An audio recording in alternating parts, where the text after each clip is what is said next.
Ara obìnrin gbúdọ̀ relax dáadáa kí ó lè bá release serotonin pẹ̀lú cortisol tó jẹ́ àwọn special hormone tó máa ń regulate mood fún obìnrin láti lè gbádùn okó dídó. Torí ìbálòpọ̀ bóyá ara obìnrin ṣe ń ṣiṣẹ́ yàtọ̀ sí tọkùnrin, gbogbo alátìlẹ́yìn yẹn. Cortisol máa ń regulate mood ni, serotonin ni ó máa jẹ́ oní neurotransmitter tó máa ń transmit, ó máa interpret touch, either touch of pleasure or pain, which is the opposite. Now, anything tí ó bá ti mú kí obìnrin tighten ara ẹ̀ kò ní allow free flow of blood. Àwọn obìnrin tó máa ń lo gbadun, tó máa ń lo àwọn nǹkan tó máa ń flatten tummy wọn, tó máa fún tíntín yẹn, anything tó bá ti lè obstruct flow of blood ó máa reduce the sexual pleasure fún obìnrin. Ara obìnrin gbúdọ̀ free, kára obìnrin relax. Obìnrin ò gbúdọ̀ máa lo àwọn nǹkan tó fún tó wà too tight sí ara. So anything tí obìnrin bá ti ń rò tó bá ti lè mú kí ọkàn rẹ̀ kí ó má sí pẹ̀lú ìbáṣepọ̀ yẹn, definitely, because gbogbo àwọn tó máa ní àwọn ò tiẹ̀ ní ẹ rí i pé live program tá a ṣe yẹn, àwọn míì ní what of obìnrin tẹ́ pé you do foreplay for a long period of time that she will not even get wet. It is possible. Tí obìnrin bá ṣe máa enjoy dídó sí, ó depend lórí bó bá ṣe jọ̀wọ́ ara rẹ̀ lẹ́ẹ̀lẹ́sì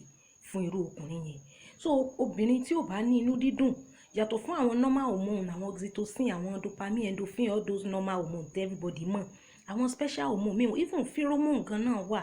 tó jẹ́ àwọn hormone tó máa ń induce appeal. Ṣóyé wa? So gbogbo àwọn nǹkan yẹn, for a woman to achieve them, ara obìnrin yẹn gbúdọ̀ relax. So ọkùnrin tó bá ti mọ̀ pé o ò lè jọ̀wọ́ ara rẹ̀ lẹ́ẹ̀lẹ́fun, probably bóyá kò tí ì fẹ́ ẹ àbí bóyá anything bá kò mú ọkàn rẹ̀ wà pẹ̀lú ẹ̀, má wulẹ̀ dó irú ọkùnrin yẹn. Tó bá ti dó, o kàn waste time ẹni, because o ò ní achieve gbogbo health benefit of sex tó yẹ kí o achieve pẹ̀lú irú ọkùnrin yẹn, because o ò ní release serotonin, o ò ní release cortisol, o ò ní release oxytocin, gbogbo àwọn hormones tí ó máa mú ẹ ní ìgbádùn pẹ̀lú rẹ̀. Ṣóyé wa? Then a ti sọ̀rọ̀ nípa àwọn advantages of pé kóbìnrin máa béèrè fún okó. Ẹ máa béèrè okó. Ọkùnrin tí ò tí ì fẹ́yàn sílé, èèyàn ò lè máa sọ fún pé kó máa ṣe sexual advancement sí, kó má lọ máa tempt ẹ̀bẹ̀ ẹni tẹ́ ẹ ti jọ wà nínú ilé. Definitely you have to béèrè fún okó. Tó bá béèrè fún okó, ó máa stimulate ọkùnrin, ó máa mú kí ẹ̀jẹ̀ tètè rush lọ sínú àwọn sex organ ẹ̀ tó kó ẹ̀ á dìde.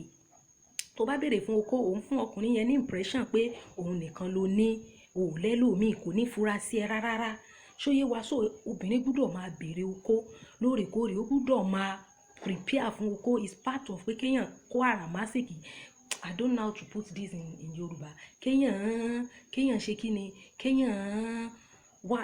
show interest. Ṣóyé wa? Kò ní dàbí pé bóyá wọ́n ní obìnrin yẹn lára. So tó bá jẹ́wọ́ gangan ló béèrè, ó ti ṣe a lot nínú wàhálà tó yẹ kọ́kùnrin yẹn ṣe. Gbogbo ṣan rẹ̀ máa dìde ní, gbogbo àwọn hormones rẹ̀, gbogbo àwọn hormone, àwọn nerves tó ń ṣiṣẹ́ pẹ̀lú sex organ rẹ̀, gbogbo wọn máa wà alert nítorí obìnrin ó tún ti fún un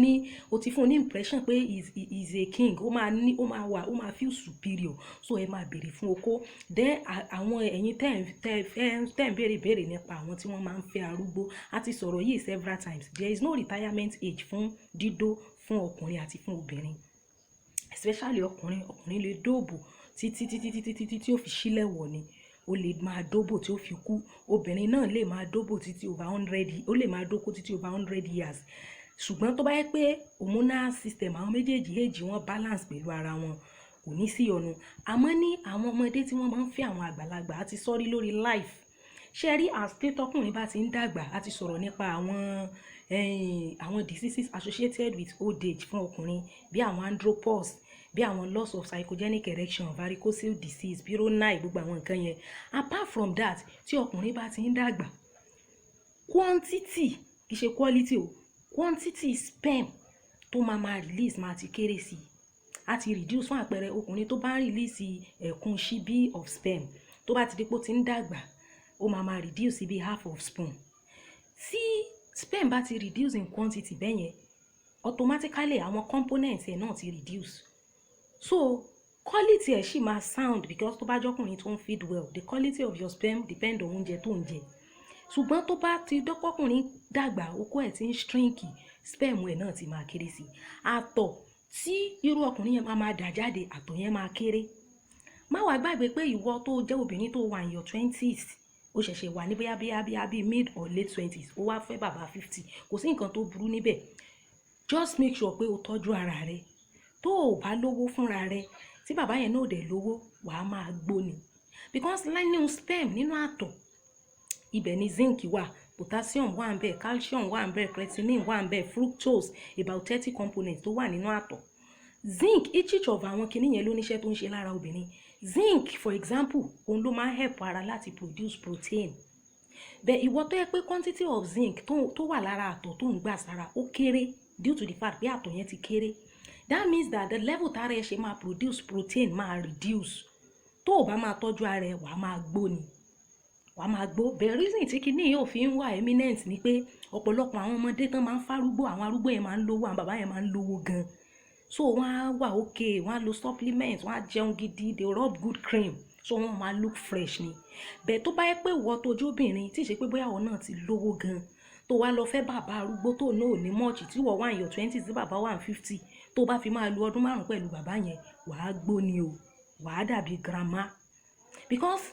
ó ní level tí obìnrin máa dé whereby tó bá ráyè release àwọn hormones tó yẹ kó release yẹn definitely a mọ̀ pé sex ó máa mú kí obìnrin look finer and younger ṣóyé wa but this time around there is a level because bàbá tó ti over 50 definitely libido ẹ̀ ti drop yàtọ̀ fáwọn exceptional men tó yẹ pé tó bá pé 70-80 okó wọn sì náà rò bẹ́ẹ̀ àwọn yẹn they are in their minority irú èèyàn yẹn tí wọ́n wá 120 your own libido is still at the high side bàbá yẹn ti dàgbà àgbà tó ti dà yẹn ó ní àwọn level tó yẹ pé ó máa ṣe tó fi máa rẹ̀ ẹ́ and because of pé wọ́n ṣì young ẹ lè má lè balance tó bá yẹ pé wọ́n náà ti ń 10 to 50 or tó ti dàgbà you balance but you that you are still very young there is nothing wrong in marrying an aged man as a young lady you understand but you just have to take care of yourself then most of the time irú àwọn bàbá yẹn bá ń wà ní òkè every time it can break their back so you will do your reverse whereby you be the one that tó máa wà lókè tó bá fẹ́ kó pẹ́ fún ẹ kó dẹ̀ pẹ́ fún àwọn ọmọ rẹ so èmi ò sọ wípé kí ẹ má fẹ́ arúgbó o torí live stream kan tí mo drop sí YouTube mo rí ní comment section tí bọ̀dá kan béèrè pé bóyá kì í sì ṣe bọ̀dá mo sáà rí pé tó ń béèrè pé èmi ní ṣé kí àwọn arúgbó mọ̀ wá ní ìyàwó ni mi ní kárúgbó mọ̀ níyàwó èmi kàn sọ pé àwọn possible outcome tó le tó bá fárúgbó àsobìnrin wàá máa gbó ni o wàá máa gbó because dídó tó máa níyẹn advantages tó yẹ kó o ní the normal advantage normal benefit of coitus yẹn kò lè dàbí kó jẹ́ ọmọdé tẹ́ ẹ sì wà ní the same level bẹ́ẹ̀ àwọn àgbàlagbà míì wà tó yẹ pé strength wọn gan okó wọn sì náà rò fẹ́ẹ̀ ju tọmọdé mi lọ depending on bágbà yẹn bá ṣe lè ṣe exercise everything sí so that is just it tó o bá tọ́jú ara ẹ ọ̀pọ̀lọpọ̀ àwọn tó ń fárúgbó nǹkan ìmí inú wọn kì í jó lóòótọ́ sárúgbó yẹn tó bá ti mọ̀ wípé òní wà faithful sí mọ́ wulẹ̀ lọ́ọ̀rẹ́ fẹ́ young guy bíi títí ẹ̀ ṣóyé wa bẹ́yẹn but tó bá wá mọ̀ pé o ní other strategy but that is just it because sperm bàbá arúgbó ti dínkù component ẹ̀ náà ti dínkù o ò lè fẹ́ni tó ń dó arúgbó tó fi wẹ́ni tó ń dó young guy because there is a level tí bàbá yẹn ò ní lè gbé dé then gbogbo ẹ̀yin obìnrin tẹ́ lọ máa ń toast àwọn ọkùnrin ní gym please go and change gbogbo àwọn ọkùnrin tá à ń sọ fún pé kán máa gym kán máa ṣe cardiovascular exercise because àwa máa ń fẹ́ wà natural ni wọ́n ṣe cardiovascular exercise wọ́n sọ pé àwọn obìnrin wọ́n máa ń toast àwọn ní gym ni wọ́n máa toast àwọn ní gym tẹ́ pé wọ́n ní jẹ́ káwọn tiẹ̀ rojú ráyè ṣe gym because gbogbo èèyàn ló mọ̀ wípé àwọn ọkùnrin tó bá ń gym dáadáa tó ń gym dáadáa pé wọ́n máa ń ṣe kí ni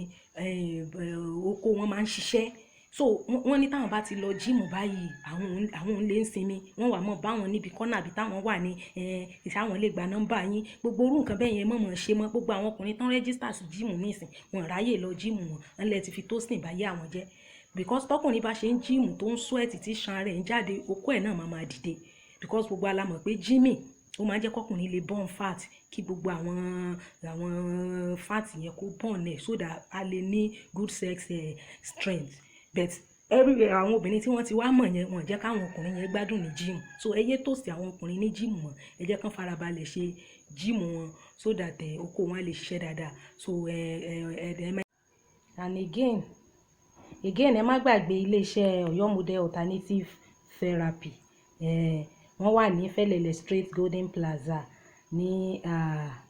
Ìbàdàn. Then ẹ lè pè wọ́n sí 08068220707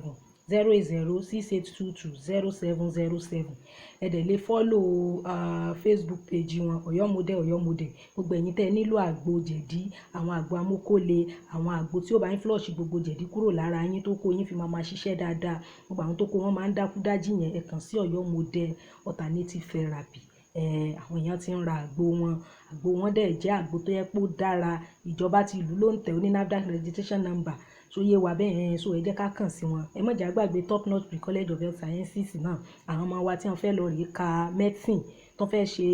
medical course, the likes of medicine, nursing, pharmacy, dentistry etc. Tí àwọn ọmọ yẹn enroll wọn sí Top Notch Pre-College of Health Sciences ní táìmù yìí wọ́n fẹ́ train àwọn ọmọ at least 40 students tí ó wà ambitious láti study medical course ní iléèwé. Top Notch Pre-College of Health Sciences ó jẹ́ branch of Top Notch Academia, is a branch tó kàn rọra gbé jáde láti ara Top Notch Academia fún àwọn ọmọ tí wọ́n bá fẹ́ study medicine, ó yàtọ̀ fún àwọn other courses. So wọ́n á train àwọn ọmọ yẹn fún 10 months, hostel wà ń bẹ̀, accommodation wà ń bẹ̀, tó yẹ pé àwọn ọmọ yẹn they will be very sound. So tá a bá ní àwọn ọmọ tó ṣì less than the age of 20, probably tán ti parí bóyá SS1 àbí SS2, let them go to Top Notch Pre-College of Health Sciences. Gbogbo àwọn syllabus, gbogbo àwọn nǹkan tó ní láti go through, gbogbo nǹkan tó ní láti mọ̀ kó tó di pé wọ́n kọ JAMB and post JAMB wọn, and for them to gain admission. Then àwọn ọmọ Top Notch 300 and above náà máa make nínú JAMB wọn, so yé wa, so because they will be trained and àwọn experience tutor ló máa kọ́ wọn, accommodation, conducive environment ló máa wà ń bẹ̀ fún wọn for learning. Bẹ́ẹ̀ ni Top Notch Academia wọ́n wà ní Ajégúnlẹ̀ Junction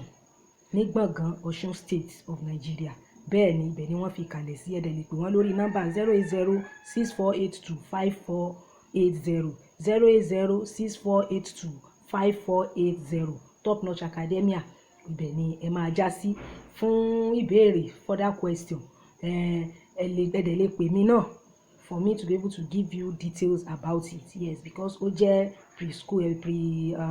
institution tí ó yẹ pé èmi náà mo ti débẹ̀ rí dáadáa. So bẹ́ẹ̀ ni Top Notch Pre-College of Health Sciences, ibẹ̀ ni ẹ máa já sí. So ẹ má jà gbàgbé gbogbo nǹkan tá a ti sọ. Kò sí retirement age fún okó dídó, then kò sí nǹkan tó burú nù pé tó bá jẹ́ ọmọdé kò fárúgbó, but máa tọ́jú ara ẹ so that wàá lè máa wà okay. Dẹ̀wà fẹ́tù tó bá ti mọ̀ pé ò ní fẹ́tù sárúgbó yẹn, wàá tún lọ máa dó young guy, wọ́n wulẹ̀ fẹ́ bàbá arúgbó, torí bàbá yá ní ìsìn lónìí kìíní kan ṣẹlẹ́dẹ̀ ń pàkó ló tún sọ pé ó fẹ́ mọ̀ wà burúkú, tó bá ti ń tí ọ̀dà àti ẹbọ ọ̀nà ìsìn bẹ́ẹ̀ bẹ̀rẹ̀ tó bá ti mọ̀ pé ó lè kóòpù. Then ẹ̀yin tẹ́ lọ mọ́ ń tòsí ọkùnrin ní jíìmù, ẹ mọ́ tòsí àwọn ọkùnrin ò fẹ́ jíìmù mọ́ báyìí ní ìsìn, wọn ò fẹ́ jíìmù mọ́ báyìí ní ìsìn, wọn ò fẹ́ lọ jíìmù mọ́, because ọkùnrin bá ṣe ń jíìmù tí gbogbo ṣara ẹ̀ ń dìde tó kọ́ ẹ̀ náà rò báyìí, wọ́n lẹ́yìn obìnrin jíìmù ìjà àwọn ó gbádùn, bẹ́ẹ̀ ṣe ń dúró sẹ́yìn àwọn lẹ́mọ̀ dúró wájú àwọn tẹ́mọ̀ wo kó àwọn ètò ìjẹ́ káwọn ó sinmi. Gbogbo alamọ̀ pé jíìmù máa ń mú kó ṣiṣẹ́ dáadáa, ó máa ń burn fat, ó máa is a cardiovascular exercise, but at the same time ẹ mọ̀mọ́ lọ́mọ tòsí àwọn ẹni ẹlẹ́ni mọ́. Kí la tún sọ yẹn náà? Okay, a sọ pé ara obìnrin gbọ́dọ̀ relax kó lè release àwọn hormones, ó máa jẹ́ kí ó gbádùn okó tí ó fẹ́ dó. So ó ṣe pàtàkì pé ẹ̀yin ìyàwó ilé ẹ máa mọ̀ yẹn sọ́kàn. Then gbogbo tó tí màrí mọ̀ ṣàdúrà sọ́lọ́run, wọ́n lọ rè dó kó lẹ́gà, ṣóyé wa bẹ́ẹ̀ yẹn. Níjọ́ tá bá máa ṣe live máa jẹ́ kí a gbọ́. Thank you so much guys.